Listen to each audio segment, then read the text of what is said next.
Il concorso sostanzialmente a livello numerico quest'anno era qualcosa di incredibile. Sono stati assaggiati più di 18.000 vini provenienti da 52 paesi e praticamente venivano degustati non per categoria ma bensì singolarmente.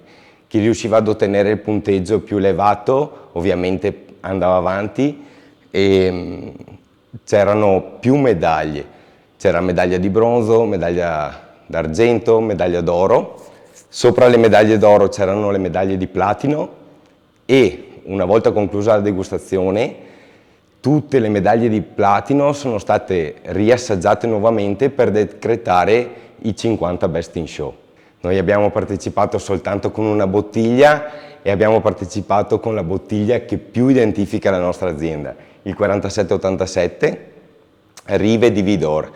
È un DOCG Conegliano Valdobbiadene, però con la specifica Rive di Vidor, quindi viene identificato fin da subito da quale appezzamento riusciamo a ricavare il nostro prodotto primario uva e poi viene vinificato e spumantizzato sempre separatamente. Secondo me l'ingrediente segreto innanzitutto è la passione, la costanza, la serietà in azienda, l'ordine e poi secondo me posso dire con certezza che il 60% del risultato della vittoria lo fa il territorio da dove proviene il nostro vino.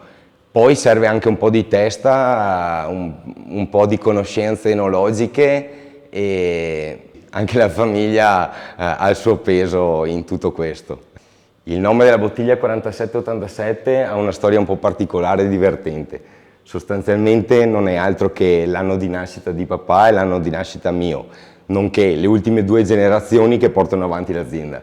Il numero 4 l'8 multiplo del 4, il 7 ripetuto 2 volte, 40 anni di differenza e si spera che un domani, anziché essere l'anno di nascita di entrambi, possa diventare l'età mia e l'età di papà.